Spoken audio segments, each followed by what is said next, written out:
دوستو حضرت ابو ہریرہ رضی اللہ تعالی عنہ کا بیان ہے کہ حضور نبی اکرم صلی اللہ علیہ وآلہ وسلم نے فرمایا، اللہ تعالیٰ فرماتا ہے کہ کبریائی میری چادر ہے، عظمت میرا لباس ہے۔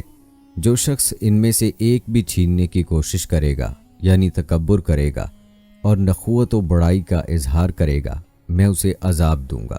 دوستو آج آپ کو کہانی سنائیں گے ایک ایسے جہاز کی جس کو بنانے والے نے دعویٰ کیا تھا کہ میرا جہاز ایسا ہے جس کو مسلمانوں کا خدا بھی نہیں ڈبو سکتا، لیکن اپنے پہلے ہی بحری سفر کے دوران اس کے ساتھ کیا معاملہ پیش آیا، اس کے تمام حقائق و واقعات و شواہد آپ کو آگاہ کریں گے۔ ٹائٹینک نامی اس بحری جہاز کا چیئرمین جے بروس اسمے تھا اور اس جہاز کو آئرلینڈ کے شہر بیلفاسٹ میں بنایا تھا اور اس کے بارے میں دعویٰ کیا تھا کہ یہ جہاز ڈوب نہیں سکتا۔ ٹائٹینک کے ڈوبنے کی پیش گوئی اس کے ڈوبنے سے 1400 سال پہلے کی گئی تھی۔ اس کے ساتھ ساتھ اس کے ڈوبنے کی وجوہات بھی بتائی گئی تھیں۔ اس کہانی میں آپ اللہ کو چیلنج کرنے اور شرک کرنے جیسی ہلاکت کے بارے میں جانیں گے۔ اس کے ساتھ ساتھ آپ کو بتائیں گے عالم اسلام کا پہلا بحری بیڑا کس نے اور کب بنایا تھا۔ امید ہے کہ یہ ویڈیو آپ کو پسند آئے گی اور آپ سے گزارش ہے کہ اس ویڈیو کو آخر تک ضرور دیکھیے گا۔ دوستو ٹائٹینک ایک ایسا بحری جہاز تھا کہ جس کے بارے میں کہا گیا تھا کہ یہ ڈوبنے والا نہیں ہے، کیونکہ اس کے بنانے والوں کو اس کی مضبوطی پر بہت فخر تھا اور اس کے مالک نے ایسے کفریہ اور شرکیہ کلمات ادا کیے کہ اس جہاز کو تو خدا بھی نہیں ڈبو سکتا۔ مغرب میں خدا کا تصور بہت کمزور ہے، اسے قادر مطلق نہیں سمجھا جاتا، بلکہ ان کی دنیا میں دین ہر کسی کا ذاتی معاملہ ہے۔ اس لیے وہاں ذہانت و دانائی کو خدا کا دیا ہوا سمجھنے کی بجائے ذاتی کمال سمجھا جاتا ہے۔ اس جہاز کو بنانے والے نے بھی یہی کیا، ایک طرح سے خدا کو چیلنج کر دیا کہ میں نے ایسی چیز بنا لی ہے یا میں ایسی چیز کا مالک ہوں جس کی مضبوطی کا خدا بھی کچھ نہیں بگاڑ سکتا۔ نعوذ باللہ۔ ٹائٹینک حادثہ اس زمانے میں پیش آیا جب مغربی تہذیب نے انسانی تاریخ کا سب سے بڑا انقلاب پیدا کر دیا تھا۔ صنعتی دور کی ان گنت ایجادات، سماجی سائنس کے نظریات اور اہل مذہب کے غلط تعویلات میں مذہب ہی نہیں خدا کے خلاف بھی بغاوت کی ایک کیفیت پیدا کر دی تھی۔ مگر ایسے میں ناقابل شکست ٹائٹینک کا غیر متوقع طور پر ڈوب جانا ایک یاد دہانی بن کر سامنے آیا کہ یہ دنیا خدا کی ہے اور اس کے مقابلے میں کوئی نہیں آ سکتا۔ اس دنیا میں خدا کسی آئس برگ کے پردے میں اپنا کام کرتا ہے، مگر موت کے بعد ہر انسان اپنی آنکھوں سے دیکھے گا کہ خدا ہی اس دنیا کا تنہا بادشاہ ہے۔ ٹائٹینک کا واقعہ زمانہ حال سے بتاتا ہے کہ قرآن کی پیش گوئی کے عین مطابق یہ زمین بھی ایک روز کسی نہ کسی آئس برگ کی زد میں آ کر تباہ ہو جائے گی، تو اس کے بعد ہر انسان خدا کے حضور پیش ہو کر اپنے اعمال کا جواب دے گا۔ کسی انسان کے لیے اس حقیقت سے فرار ممکن نہیں، چاہے وہ 100 برس کی عمر پالے، چاہے وہ زمین کے ٹائٹینک پر کتنی ہی منمانی کر لے۔ دوستو 1970 میں گرمیوں کی ایک گرم شام وائٹ سٹار لینڈ کے مینیجنگ ڈائریکٹر بروس مے اور سینئر پارٹنر اور شیپارڈ ہارلینڈ اینڈ وولف کے چیئرمین لارڈ پیری نے اپنی حریف کمپنی دی کیونارڈ لائن سے بڑا اور بہتر جہاز بنانے کا خیال سوچا۔ رات میں کھانے کے بعد دونوں نے اب تک بننے والے 3 سب سے پرتعیش جہاز بنانے کا منصوبہ بنایا، جن کے نام اولمپک، ٹائٹینک، گیگٹینک، جس کو بعد میں بریٹینک کا نام دیا گیا، جو بالترتیب 1911، 1912 اور 1913 میں تیار کیے جانے تھے۔ یہ وہ وقت تھا جس میں ٹیکنالوجی تیزی سے تبدیل ہو رہی تھی۔ شپنگ لائنز جیسے Cunard line, white star line, Nord یوسٹ الائڈ وغیرہ امریکہ کے سمندر پر تیز ترین اور خوبصورت بحری جہاز بنانے کا مقابلہ کر رہے تھے۔ 1812 سے 1912 تک سمندری سفر کی شرح تقریباً 4 گنا بڑھ گئی تھی اور شمالی بحر اوقیانوس کے سفر کو، جس کو مکمل ہونے میں 1 ماہ سے زیادہ کا وقت لگتا تھا، اب صرف 1 ہفتہ لگتا ہے۔ اس مقابلے کے جذبے کے تحت ایک منصوبہ بنایا گیا کہ نہ صرف تیز ترین بلکہ دنیا کا سب سے پرتعیش جہاز بنانے کا منصوبہ دسمبر 1907 میں تعمیر کیے جانے والے 3 بڑے جہازوں میں سے پہلے اولمپک پہ کام شروع ہوا۔ اولمپک اور ٹائٹینک کے سائز کو ایڈجسٹ کرنے کے لیے اب تک کی سب سے بڑی گینٹری بنائی گئی تاکہ کارکن جہاز کے تمام حصوں تک رسائی حاصل کر سکیں۔ ٹائٹینک پر تعمیر کا آغاز 31 مارچ 1909 کو ہوا۔ تعمیر کے عروج پر ہارلینڈ اور وولف شپ یارڈ نے